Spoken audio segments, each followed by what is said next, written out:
Piece এক জায়গায় হলেও গন্ডগোল। একটা আলোচনা হচ্ছে ওখানে হয়েই হচ্ছে, এমনি তো হবে না, ওষুধ দিতে হবে তারপর।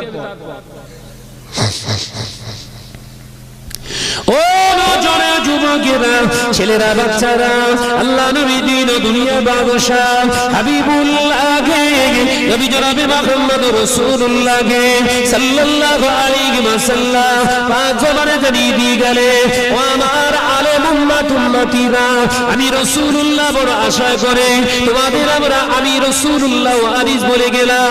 তার কারণ হলো তোমরা আমার এই উত্তম চরিত্র, হক চরিত্রের জায়গাটা তোমরা বহন করবে। পৃথিবীর জমিনে মানুষগুলো তোমাদের দেখে শিখবে, এ দায়িত্ব তোমাদের।